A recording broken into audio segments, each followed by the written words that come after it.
ஆளுநர் ஐயா, சரஸ்வதி நதிங்கிறது எங்க இருக்கு? அந்த நதியை காட்டுங்க. அதில் நான் குளிச்சு உங்க பீடையெல்லாம் அதில் கழிச்சுட்டு வரேன்ட்டு. ஆர்எஸ்எஸ்காரரு, ஆரியரு, பிராமணரு அதை இங்கே திணிக்கணும்னு பார்க்குறாரு.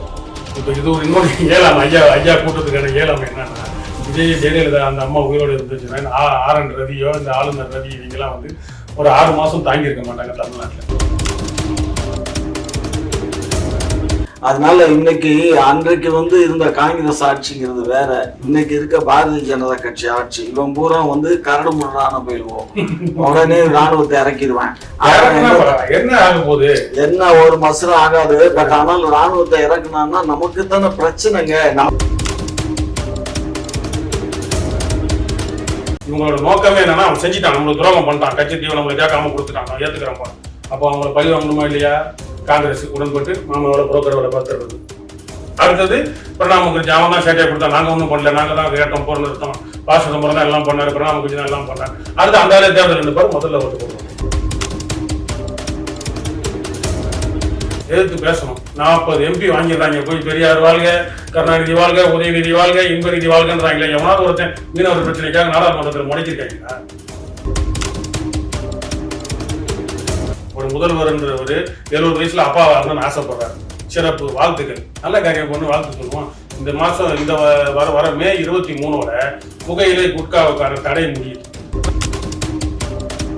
ஐயா, அவன் தான் 200 கோடி 300 கோடி வாங்குறான் ஒரு படத்தை. ஜமீன்தார், அவர் ஒரு ஜமீன்தார், குடும்பம் போல அவர் ஒரு ஜமீன்தார். அவன் அதுக்கு ஒரு 5 கோடி 10 கோடி செலவு பண்ணுதான் அந்த ஆளுக்கு ஒரு பெரிய விஷயம். அந்த வார்த்தையாக சொல்றேன்.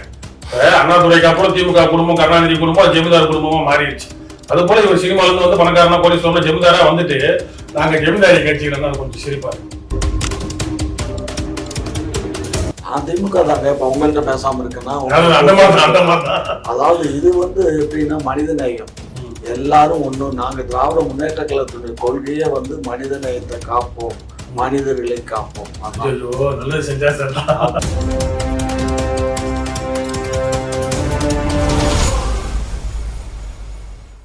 குக்கு செய்தி நேயர்களுக்கு அனைவருக்கும் வணக்கம். ரவி அவர் சொல்லியிருக்காரு, இது சிந்து சமவெளி நாகரிகம் சொல்லாதீங்க, சரஸ்வதி நதி நாகரிகம் சொல்லுங்கன்னு சொல்லியிருக்காரு. நீங்க எப்படி பாக்குறீங்க? சரஸ்வதி நதி எங்க இருக்குன்னு அவர்கிட்ட கேளும். ஐயா ஐயா, ஆளுநர் ஐயா, சரஸ்வதி நதிங்கிறது எங்க இருக்கு? அந்த நதியை காட்டுங்க. அதுல நான் குளிச்சு உங்க பீடையெல்லாம் அதுல கழிச்சுட்டு வரேன்னு கேளு. சும்மா இல்லாத கேட்டா இன்னொன்னு என்ன சொன்னாங்க தெரியுமா? பூமி கடியில போதும். சரஸ்வதி நதியில போது பூமி கடியில போதும். சிந்து சமவெளி, சிந்து சரஸ்வதி. இப்ப உங்களுக்கு ஏதாவது ஒரு பொம்பளை புள்ள கௌதமி பிடிச்சிச்சுன்னா சிந்து கௌதமின்னு வச்சுக்கோங்க, வச்சுக்கோங்க. யாரு வேணாம்னா அவருக்கு என்ன பிடிக்குமோ அதை வச்சுக்கிட்டு போட்டோம். சரியா?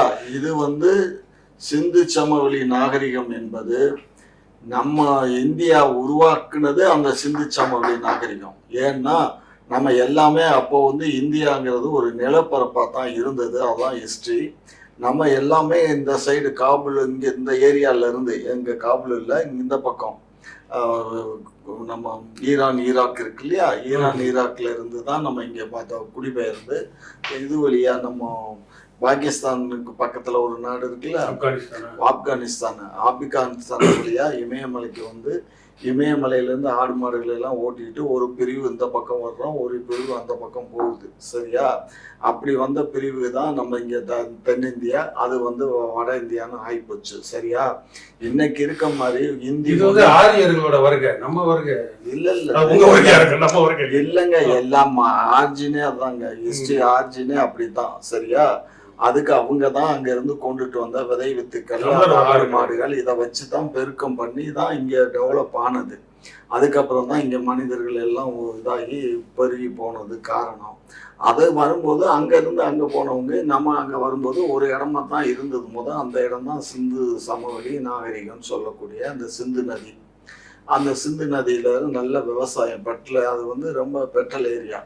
அதில் விவசாயம் பண்ணோம். அந்த விவசாயம் பண்ணி அப்படியே மக்கள் அப்படியே இடம்பெயர்ந்து வந்துட்டாங்க, அவ்வளவுதான். அதுக்காக அவருக்கு அந்த சரித்திரம் படிச்சிருந்தா அவருக்கு தெரியும். அவர் IPS படிச்சவர், அவர் எங்க ஹிஸ்டரி படிச்சிருக்க போறாரு? உலக ஹிஸ்டரியை படிச்சு பார்த்தா உலக வரைபடத்துல எங்க இருந்து எங்க வந்தாங்க, எப்படி வந்தாங்க, எந்தெந்த வருஷங்கள் வந்தாங்கன்னு நிறைய புத்தகங்கள்லாம் இருக்கு. என்கிட்டயே ஒரு 5000 ஆண்டுகளுக்கு முன்னாடி நம்ம எப்படி இங்க வந்தோங்கிறதெல்லாம் இருக்கு. சரியா? அவர் ஏதோ பேசுறாரு, வாய்க்கு சொல்றது திராவிடர் ஆரியர் வரலாறு, தமிழர் வரலாறு. அப்ப தமிழர் வரலாறு என்ன? நம்ம இங்கதான் இருக்கிறோம். நம்மளுக்கு இப்ப நம்ம பாத்தீங்கன்னா தென்பகுதி, நம்மளுக்கு குமரி கண்டம் அப்படின்னு சொல்றப்ப அழிஞ்சிருச்சு கடல் பகுதியில சொல்றோம். ஐயா சொல்றது மேல இருந்து இப்படி கீழே இறங்கி வந்தாங்கிறது அது ஆரியர்கள்.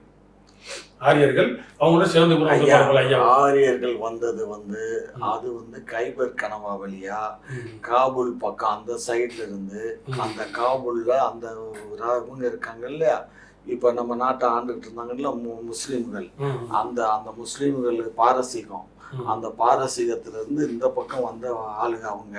அவங்க வந்தது பூரா பாருங்க, ஆத்தோரத்துலதான் வீடு இருக்கும், ஆத்தோரம் தான் நிலம் இருக்கும். அவங்க ஆடு மாடு மேய்ச்சிக்கிட்டு தான் வந்தானுங்க. பால் குடிச்சதுதான் அவங்க வெஜிடேரியன், பால் தான் அதிகமா சாப்பிடுவாங்க.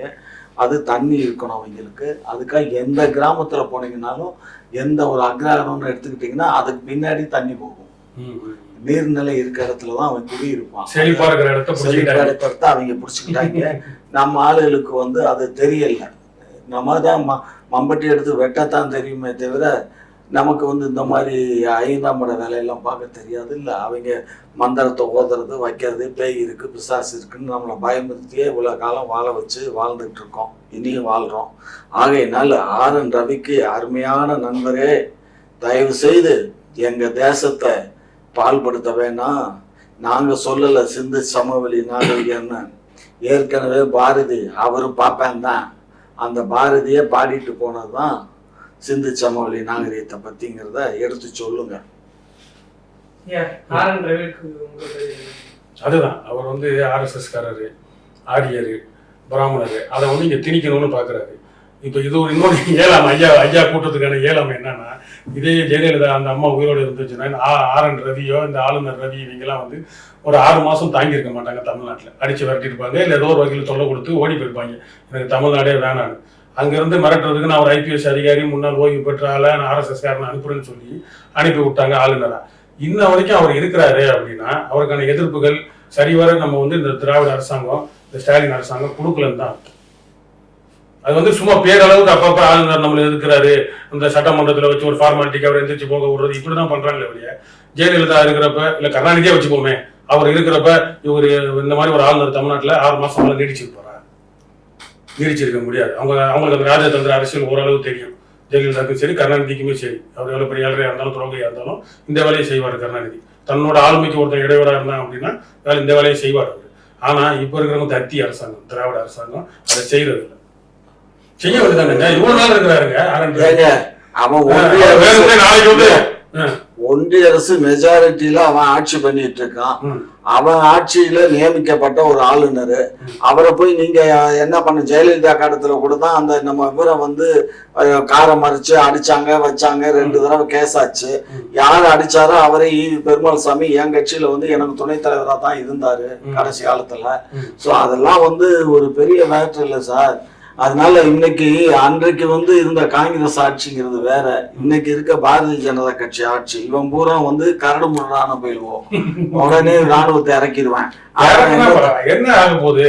என்ன ஒரு மசரம் ஆகாது. பட் ஆனால் ராணுவத்தை இறக்குனா நமக்கு தானே பிரச்சனைங்க. நம்ம கலைக்கிறது போக ராணுவத்துல இறக்கி சூழல் அளவுக்கு எல்லாம் அதெல்லாம் அந்த அளவுக்கு மாட்டு மூலக்காரெல்லாம் பண்ண மாட்டாங்க. ஏங்க ஒண்ணும் இல்லாத ரயில் போத்துற ரயில் இப்ப எப்படி நினைச்சு என்ன பேசுறீங்க? இந்த மாதிரி கொளுத்துறது, காட்டி கொடுக்கறது, இந்த வேலைதான் ஆரியமும் திராவிடமும் பாக்குமே.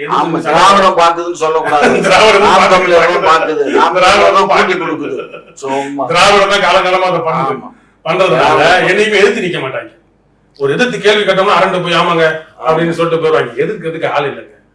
திராவிடம் எதிர்க்காதுங்க ஆரியத்தை. அதுக்கான ஆதாரம் தாங்க இவ்வளவு நாள் அரண்டு. ஆமா ஆமா ஆமா ஆட்டைகள் தொடர்ந்து இலங்கை ராணுவம் தமிழக மீனவர்களை தாக்கி கொண்டிருக்கு. கடலோர மீனவர்கள் தொடர்ந்து போராட்டம் நடத்துறாங்க. நேற்று கூட RN ரவி பாத்தீங்கன்னா அங்க போய் பேசியிருக்காரு. ஒரு சின்ன பையன் காலில் விழுந்து அழுந்திருக்கான். அதான் நீங்க எப்படி பாப்பீங்க? அந்த ஆளுக்கு உரைக்கணும் இல்ல, இது நம்ம மாநில அரசு. அது வந்து முதலமைச்சர் தானே குறை சொல்லியிருக்காரு. அவன் லூசு பையா. முதலமைச்சருக்கு என்ன, இதுக்கு முதலமைச்சருக்கு என்ன சம்பந்தம்? அவர் கேட்கறது நியாயமான கேள்வி. முதலமைச்சருக்கு சம்பந்தம் இல்லை.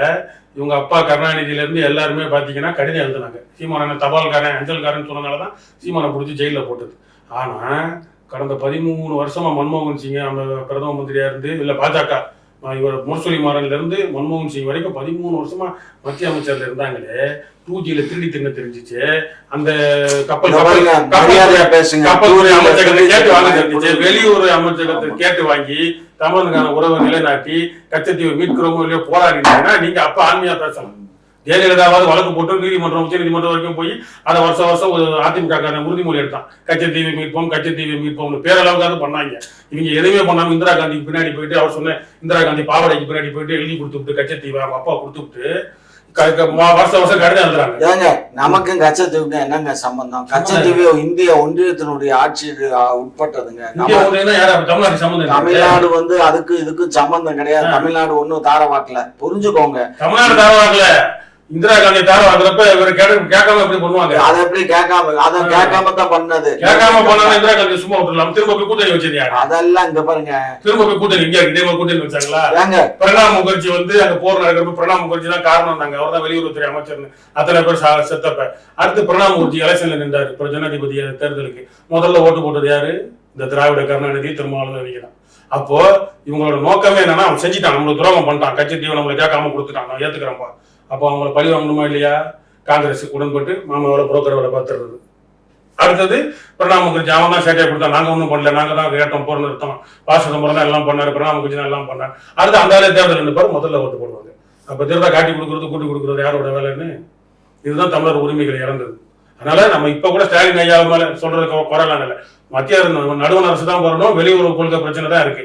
ஒரு உலக பெரிய நாடு ஒரு சுண்டக்கார நாடை பார்த்து டேன்னு கேட்டா அறந்து போயிடுவான். கேட்க துப்புள்ள அவங்களுக்கு இங்க இருக்கிறவங்க ஏன்டா கேட்கலன்னு கேட்காம அஞ்சல் எழுதிட்டு இருக்காங்க. இமெயில் காலம் வந்துருச்சு, பென்ட்ரைவ் காலம் வந்துருச்சு, எல்லாம் தாண்டி போயிட்டு இருக்கிறோம். நம்ம டிஜிட்டல் இந்தியான்னு சொல்லிட்டு இருக்கிறாங்க. இன்னும் உட்காந்து அஞ்சல் எழுதிட்டு இருக்காங்க. போஸ்ட்மேன் சீமானன் சொன்ன மாதிரி கருணாநிதியும் போஸ்ட்மேன் தான், ஜெயலலிதாவும் போஸ்ட் உமன் தான், ஸ்டாலினும் போஸ்ட்மேன் தான். எதிர்த்து பேசணும். 40 MP வாங்கிடுறாங்க. போய் பெரியார் வாழ்க, கருணாநிதி வாழ்க, உதயநிதி வாழ்க, இன்பநிதி வாழ்கன்றாங்களே. எவனாவது ஒருத்தன் மீனவர் பிரச்சனைக்காக நாடாளுமன்றத்தில் முடக்கிருக்காங்களா? மற்ற மாநிலங்களுக்கு எப்படி பண்றாங்க? முடக்கிருக்கிறாங்களா? காங்கிரஸோட சேரு ராகுல் காந்தியை பேச சொல்லு நாடாளுமன்றத்துல. இன்னைக்கு வயசுக்கு வந்த மாதிரி கொஞ்சம் கொஞ்சம் பேசுறாரு. ராகுல் காந்தியை வச்சு முடக்குங்கடா, நாடாளுமன்றத்தை முடக்குங்கடா. எங்க மீனவர்கள் வெளியே வர வரைக்கும் நாடாளுமன்றம் நடக்கக்கூடாதுன்னு முடக்குங்க. அப்போ உங்களை அவங்க பாராட்டு. ஏங்க முடக்கல? அதிமுக நாடாளுமன்றத்துல நாடாளுமன்றம் முடக்குனாங்க. அவங்க ஏப்பா நாடாளுமன்றத்தை முடக்குனாங்க என்னத்தை முடக்க முடியும்? அதெல்லாம் ஒரு மசரும் முடுங்க முடியாது. அவன் பாட்டு அவன் தீர்மானத்தை நிறைவேற்றி போயிட்டே இருப்பான். புரிஞ்சதா? மெஜாரிட்டி அவன் கையில இருக்கு. அவன் ஆள் உள்ள உட்காந்துருப்பான். தீர்மானம் கொண்டு வரணும். எல்லா தீர்மானம்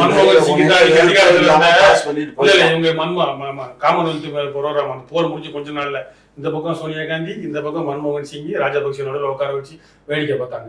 அப்ப இவங்க எதிர்ப்பு தெரிவிக்கலாம்ல. ஏன்டா அங்க இருக்க மீனவன் நம்ம அங்க இருக்க மக்களை கொண்டதை விடுங்க, அதெல்லாம் உங்களுக்கு உணர்வு வராது. திராவிடர்கள் இங்க நம்ம தமிழ்நாட்டுல நாங்க திராவிடர்கள், நாங்க திராவிட கட்சி ஆளுற மண்ணுல இருந்து எங்க மீனவர்களை எப்படா கொலை செய்யலாம், அவனை எப்படா நீ சிறப்பு அழைப்பாளராக கூப்பிடலாம்.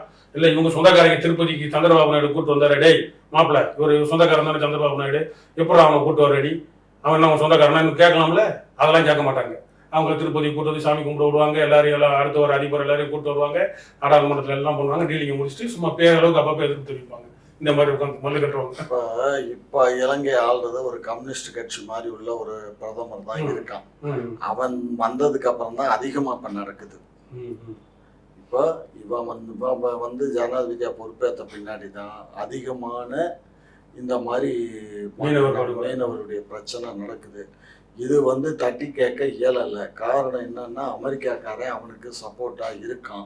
நம்ம வந்து ஏற்கனவே அமெரிக்கா அவனுக்கு சப்போர்ட்டா இருக்கக்கூடாதுங்கிறதுக்கு தான் அந்த நாய்களுக்கு காம்ப்ரமைஸ் பண்ணி தான் அந்த அம்மா காலத்துல கச்சத்தீவை கொடுத்தது.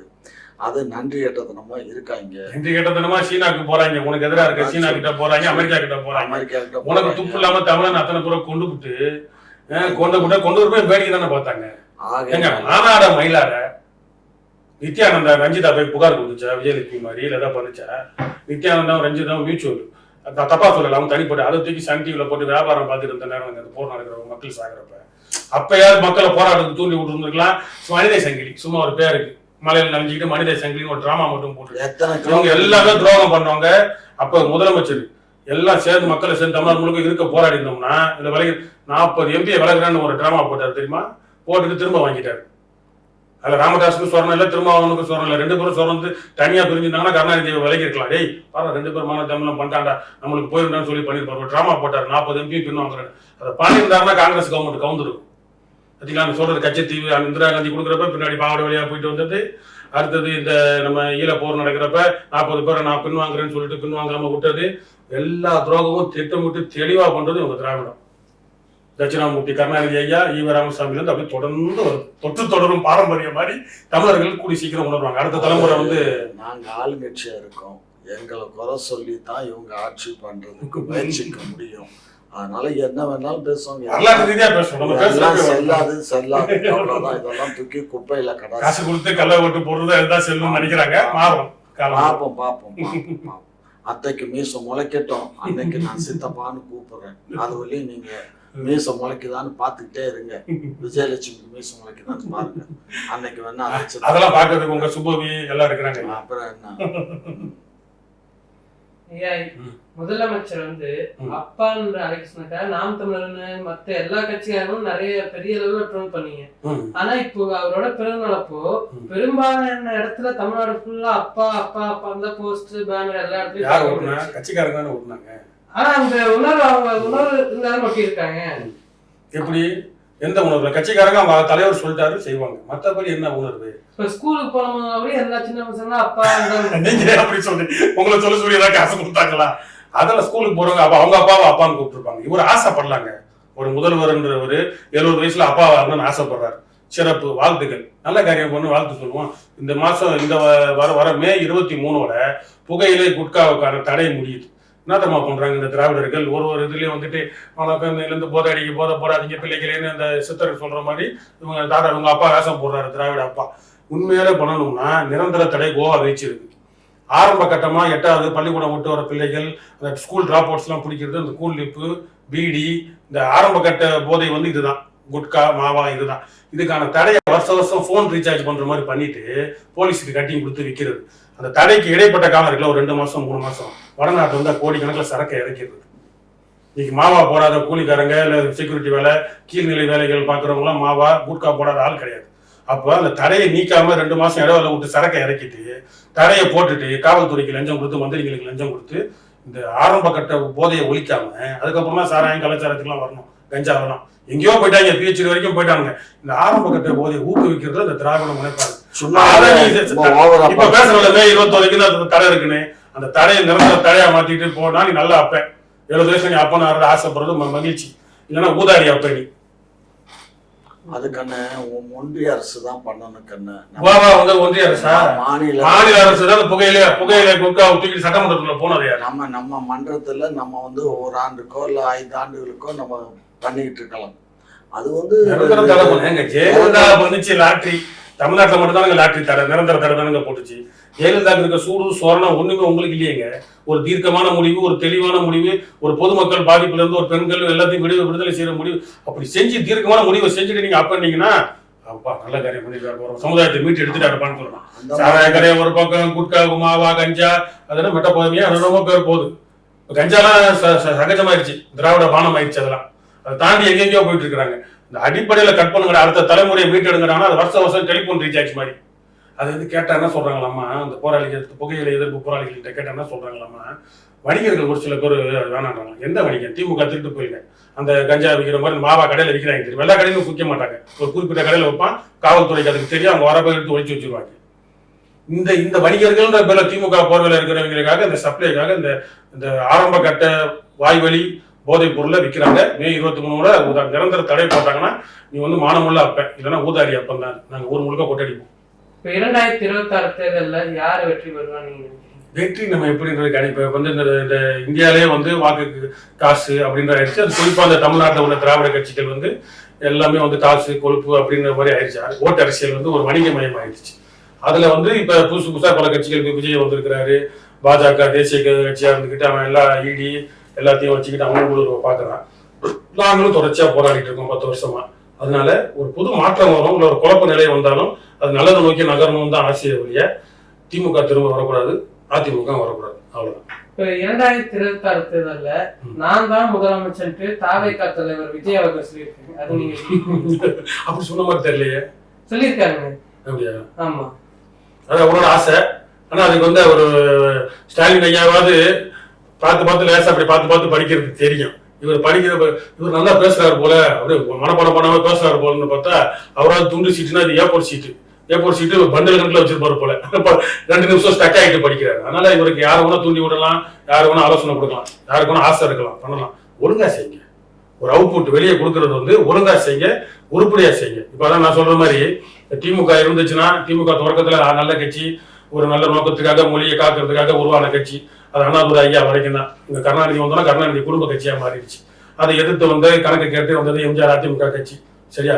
இந்த மாதிரி ஒரு கட்சியும் வந்துச்சுன்னா என்னென்ன செய்வாங்கன்னு இருக்கு. ராமதாஸ் ஐயா ஆட்சிக்கு வந்தாரு அப்படின்னா நாங்க சாதி வாரி கணக்கெடுப்பு, மது ஒழிப்புன்னுவாங்க. திருமாவளவன் அதிகாரத்துக்கு வந்தாரு அப்படின்னா நாங்க ஒடுக்கப்பட்ட மக்களுக்கு எல்லாம் கூட்டணியில் இருக்கிறாங்க சொல்றாங்க, கொள்கையை சொல்றேன், நாங்க வந்து ஒடுக்கப்பட்ட மக்களுக்காக பஞ்சமி நில மீட்பு அதெல்லாம் சொல்லுவாங்க.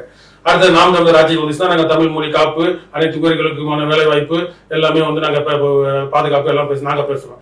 பாஜக வந்துச்சுன்னா மாட்டு முகூர்த்தத்தை தேசிய பணமா அறிவிப்பாங்க, காலையில அங்கன்வாடியில கொடுப்பாங்க, எல்லாரும் குங்குமம் போடணுமா, எல்லாம் குள்ளாவை கிளி, கோயிலை இடி, கோயில மசூதியை இடி, சர்ச்சை இடினோம். இது அவங்க கொள்கை. விஜய்க்கு என்ன கொள்கை? கட்டு காப்பி பேஸ்ட், எது நல்லா இருக்கோ அதை மட்டும் எடுத்துட்டு பேசுறாரு வழியா. மனப்பூர்வமா உளப்பூர்வமா அவரோட ஒரே கொள்கை என்னன்னா உதயநிதியை சினிமால இருந்து அகற்றணும். இந்த ரெட் ஜெயிண்ட் மூவிஸோட ஆதிக்கம் எப்படி சன் பிக்சர்ஸ் ரெட் ஜெயிண்ட் இருக்குதோ, இந்த திமுக குடும்பத்தோட ஆதிக்கம் இருக்கா, அதை அகற்றணும்ன்ற ஒரே நோக்கம் தான் வெளியே. மற்றபடி அவருக்கு வேற எதுவும் உளப்பூர்வமான கட்காப்பி சீமான்ட்டு இருந்து கொஞ்சம், ராமதாஸ் ஐயா கிட்ட இருந்து கொஞ்சம், திருமாவளவன் இருந்து கொஞ்சம், திமுக கிட்ட இருந்து கொஞ்சம் எடுத்துட்டு பேசுறாரு. அவ்வளவு இல்ல. அதாவது கண்ண ஒரு அரசியல் கட்சி ஆரம்பிச்சு இப்பதான் 1 வயசு தான் முடிஞ்சிருக்கு. சிறு குழந்தை, பால் மனம் மாறாத பருவ குழந்தை. அந்த குழந்தை வளரட்டும். அது இப்ப இவங்களே இதுவரை 13 ஆண்டு காலம் ஆகிப்போச்சு. அதனால அந்த குழந்தை இப்பதான் 1 வருஷம் ஆயிருக்கு. அவங்களும் இன்னொரு 10 வருஷம் 15 வருஷம் வரட்டும். அதுக்கப்புறம் பார்ப்போம். இப்பயே வந்து முதலமைச்சரா வர்றதுன்னா வரட்டும். மக்கள் முட்டாளா இருந்தாக்கா எல்லாரும் வரலாம். திமுக முட்டாளா இருக்கிறதுனாலதான், நம்ம மக்களை முட்டாளா நினைக்கிறதுனாலதான் விஜய்லாம் வந்து இவ்வளவு தூரம் பேச வேண்டிய அளவா இருக்கு. அதிகாரம் சிறப்பா செஞ்சாங்கன்னா வந்தாலும் செல்லாதுல்ல. பொறுத்திருந்து பார்ப்போம். இப்ப தாவேகாவோட முதலாம் ஆண்டு வெற்றி விழா நிகழ்ச்சியில ஊடகவியலாளர்கள் தாக்கப்பட்டிருக்காங்க. அவங்க ஆம்புலன்ஸ்ல கூப்பிட்டு போயிருக்காங்க. அது ஊடகவியலாளர் தாக்கப்படுறதா நீங்க எப்படி பாக்குறீங்க? அந்த ஊடகவியலாளர்களுக்கு ரோசம், மானம், வெக்கம், சூடு, சொர்ணம் எதுவுமே இல்லையா? லேசா ஒரு பிரச்சனை உடனே பஸ்ஸை மறிப்பானுங்க, அதை மறிப்பானுங்க, கோஷம் போடுவானுங்க, கோட்டையை நோக்கி ஊர்வலம் போவானுங்க. இப்ப என்ன புடுங்கினானுங்க? திரும்ப அவன் வந்தான்னா அவன் புறக்கணிப்பு பண்றது, அவன் இதுலயே நாங்க ஒளிபரப்பு பண்ண மாட்டோம் புறக்கணிப்பு பண்ணலாம்ல. மைக்க போய் நீட்ட போட்டி போட்டுக்கிட்டு எல்லாம் பேசல. அவங்க கட்சி நிகழ்ச்சியை பதிவு போனாங்க. விஜய் வந்து மேடையில 2 தடவை 3 தடவை பேசிருக்காரு. மைக்ல அவருக்கு அந்த தைரியம் இன்னும் வரலையே. பத்திரிகையாளரை சந்திச்சு பேசுற அளவுக்கு அந்த நேரத்துல அவரை கேள்விக்கு பதில் சொல்ற தைரியம் திறமை வரல. இல்ல எப்படினாலும் அந்த ஆள் கூட்டத்துல பேசுறத இவனு ஒளிபரப்பு பண்றானுங்க, எடுத்தானே பண்றானுங்க. எதுக்கு பண்ணணும்? உற்ற வேண்டியதானே. இன்னொன்னு விஜய் சொன்னாரு, ஜமீன்தாரி கட்சி இல்ல நம்ம வந்து அப்படின்னு. அவங்க கட்சியில ஒரு சில பேர் நாம் தமிழர் எங்களை பார்த்து திரள் நீக்கின்றாங்க. சரி, திரள் நீக்கினா என்ன? கம்யூனிஸ்ட் காலங்காலமா மக்களோட காசை வாங்கி நாங்க கட்சி நடத்துறோம், நாங்க கணக்கு வச்சிருக்கிறோம்னு வச்சுப்போம். நாங்க சொல்லுவாங்க இது இவ்வளவு கொடுத்தாங்க, இந்த தொகுதியில இவ்வளவு கொடுத்தான்னு சொல்லுவோம். நீ இப்ப கூட்டம் நடத்துனீங்க 2ஆம் ஆண்டா 1ஆம் ஆண்டா நினைவு நாள் மாதிரி நடத்துறீங்களே, அவ்வளவு பெரிய பிரம்மாண்ட கொடுத்துக்கு செலவு கணக்கு சொல்லு. நீ ஜமீன்தாரி கட்சினா உன் கணக்கு தான் காட்ட முடியும். இல்ல பிரசாந்த் கிஷோர் கொடுத்தாரு, இல்ல அவன் கொடுத்தாரு, இவன் கொடுத்தாரு, பொய் கணக்கு தான் காட்ட முடியும் இல்லையா? நீங்களே ஜமீன்தாரி கட்சி தான். எத்தனை உன் கட்சிக்காரன் எவ்வளவு காசு கொடுத்தாங்க அந்த கூட்டத்துக்கு? நினைவு நாள் கூட்டத்துக்கு எவ்வளவு காசு கொடுத்தாங்க சொல்லு. ஏயா பாவம், அவன் வீடு வாசல் எல்லாம் வித்து, ஆடை வித்து, மாடை வித்து கொண்டுட்டு வந்து முத போட்டான்ல மாநாடு. எத்தனை பேர் வைத்தறிஞ்சு பேசினானுங்க, கேட்கலையா நீங்க? எதுக்கு செலவு பண்ணாங்க? செலவு பண்ணி தொகுதியில செலவு பண்ணிருப்பாங்க. பேனர் வைக்க பிடிச்சு அவங்க தானே வண்டி எல்லாம் முடிச்சு எல்லாம் வந்தான். அதுதான் வந்தா இந்த மாநாட்டு பிரம்மாண்ட மேடையில 500 பேர் உட்காந்துருப்பாங்க. இந்த மாநாட்டு செலவு, அந்தந்த தொகுதி செலவு விடுங்க, அது அந்தந்த ஆளுங்க பக்த கொடிகள் செய்யறாங்கன்னு வச்சுப்போம். அந்த மாநாட்டு செலவு நீ ஜமீன்தாரி கட்சி இல்லைன்னு சொல்றதுக்கு அதை நிரூபிச்சு வெள்ளை அறிக்கை வெளியிடு. எவ்வளவு செலவு பண்ணியிருக்கிறோம், மண்டப வாடகை எவ்வளவு, இத்தனை பேர் வந்தாங்க, எவ்வளவு உணவு, ஏசி, எல்லா கணக்கையும் போட்டு செலவு சொல்லு பார்ப்போம். ஐயா அவன் தான் 200 கோடி 300 கோடி வாங்குறான் ஒரு படத்தை. அதான் ஜமீன்தார், அவர் ஒரு ஜமீன்தார், குடும்பம் போல அவர் ஒரு ஜமீன்தார். அவன் அதுக்கு ஒரு 5 கோடி 10 கோடி செலவு பண்ணது அந்த அளவுக்கு ஒரு பெரிய விஷயம். அதுதான் அந்த வார்த்தைக்காக சொல்றேன். அண்ணாதுரைக்கு அப்புறம் திமுக குடும்பம், கருணாநிதி குடும்பம் ஜமீன்தார் குடும்பமா மாறிடுச்சு. அது போல இவர் சினிமால இருந்து வந்து பணக்காரனா கோடீஸ்வரனா ஜமீன்தாரா வந்துட்டு நாங்க ஜமீன்தாரி கட்சியில இருந்தா அது கொஞ்சம் சிரிப்பா இருக்கு. அது இல்லைன்னா அவர் தான் நிரூபிக்கணும். அது என்னத்த போய் நிரூபிக்கிறது, அவர்கிட்ட பணம் இருக்கு செய்யறாரு. இப்ப தாவேக்காவினருக்கு மாவட்ட செயலாளர் பொறுப்பு கொடுத்துருக்காங்க. அது வந்து நிறைய ஊர்ல ரொம்ப பிரம்மாண்டமா செலிப்ரேட் பண்ணி இது பண்ணிருக்காங்க. ஒரு ஊர்ல பாத்தீங்கன்னா மந்திரிக்கே வழி விடாம செலிப்ரேட் பண்ணிருக்காங்க. போலீஸ்லாம் வந்து கேட்ட மறுபடியும் சரியா பதிலளிக்காம மந்திரியை வெயிட் பண்ணிட்டு போக சொல்லுங்க அப்படின்லாம் சொல்லியிருக்காங்க. அதை நீங்க எப்படி பாக்குறீங்க? அதான் சொன்ன இளங்கண்டு பயம் இல்ல ஒரு மந்திரியவே சொல்றாங்க, அதுக்கான ஆக்ஷன் எதுவும் தமிழ்நாடு அரசு எடுக்கலையா? ஆக்ஷன் எடுத்தாக்க வேற மாதிரி ஆயிடும். சரியா, ஒன்றும் இல்லை, லத்தி சார்ஜ் பண்ணா சரியா போயிடும். அது எங்க முதல்வர் தான் தாயுள்ளம் கொண்டவர் ஆச்சு. அவர் சரி பரவாயில்ல கொஞ்ச நேரம் காத்துக்கிட்டு போங்கன்னு பொறுமையா போங்கன்னு இருப்பாரு. நானா இருந்தா லத்தி சார்ஜ் குடிச்சா எல்லா பையிலும் குடிச்சு கொண்டு போய் அடடான கொண்டியில் விவசாயிகளை அடிக்கிற மாதிரி, போராடுறவங்களை அடிக்கிற மாதிரி. அப்புறம் தப்பு பண்றவன அப்புறம் என்ன தப்பு பண்றவங்களை அடிக்க, போராளிகளை அடிக்க கூடாதுல்ல. எவன் போராளி? இவங்க போராளின்னு சொல்லுவாங்க. நான் உங்களை மாதிரி ஆளுகள்லாம் சொல்றாரு, சீமான் சொல்றாரு, அவருக்கும் எனக்கும் தனிப்பட்ட முறையில் யானும் தம்பியும் ரொம்ப உறவோடு தான் இருக்கும். யாரு? சீமான் தான் சொல்றாரு, விஜய் சொல்றாருல்ல. அதுக்கு என்ன பண்ண முடியும்? போய் ஒன்று மல்லு கட்டிட்டு நிக்க முடியும்? அரசியல் உறவு வேற, தனிப்பட்ட உறவு வேற இல்ல. அவர் கருத்தியல் ரீதியா வேறுபடுறாரு, இது நம்ம தனிப்பட்ட உறவு வேற. இவங்க கூட தான் சீமான் கிட்ட பேசுறேன்னு சொல்றாரு. அதுக்காக நம்ம சீமான் ஆளுன்னு சொல்ல முடியுமா? அவரை இவர் திமுக தானே ஐயா. நான் திமுக தாங்க. இப்ப உங்கள்கிட்ட பேசாம இருக்கேன்னா அதாவது இது வந்து எப்படின்னா மனித நேயம். எல்லாரும் ஒண்ணும். நாங்க திராவிட முன்னேற்ற கழகத்துடைய கொள்கையே வந்து மனித நேயத்தை காப்போம், மனிதர்களை காப்போம். நல்லது செஞ்சா சார். ரெட்டி ஐயா வந்து அங்க ஒடுக்கப்பட்ட மக்கள் வந்து பார்க்க வரப்ப கீழே உட்கார வைக்கிறது. KN ஐயா வந்து சென்னை மேயரை வந்து எல்லாம் 2 பேரும் ரெட்டியும் நாயுடுவும் சேர்ந்துக்கிட்டு 2 பேரும் ரெட்டி தான் அப்படி சேர்ந்து தள்ளி விடுறது தொடக்கத்தில் நடந்துச்சுல. மேயரை மகளிருக்கு எங்களுக்கு அறிவுரை சொல்றாங்க, கனிமொழி பாவம் மேயரை பாடுபடுத்துனாங்க சின்ன பொண்ணை. அதெல்லாம் தெரிஞ்சுக்கிட்டா சார் தான் புரிஞ்சுக்கிட்டேன். நாங்க தெரிஞ்சுக்கிட்டு புரிஞ்சுக்கிட்டு தான் நாங்க இருக்கோம். நீங்க தான் புரிஞ்சுக்கணும், பாடம் படிக்கணும். நீங்க இன்னும் வளரணும் தம்பி, வளரணும். ஆமா, இப்பதான் நீங்க முளைச்சு இப்பதான் 2 இலை விட்டுருக்கீங்க. இன்னும் வளரணும், கொடி மலரணும், பூ மலரணும், காய்க்கணும், பழக்கணும், திங்கணும். உடனே மதிய போட்ட அன்னைக்கு பழத்தை பறிக்கலாம்னு நம்ம விஜய் நினைக்கிற மாதிரி நீங்க நினைக்காதீங்க. நாங்க நினைக்கல. நாங்க வருவோம், எல்லாம் பண்ணுவோம், மக்களுக்காக போராடுவோம். அன்னைக்கு பாப்போம். அத்தைக்கு திராவிடத்தோட வேறையும் அத்து விட்டுருவோம். அதான் பாப்போம். விஜயலட்சுமி மீசம் முளைக்கிட்டா அன்னைக்கு பாப்போம்.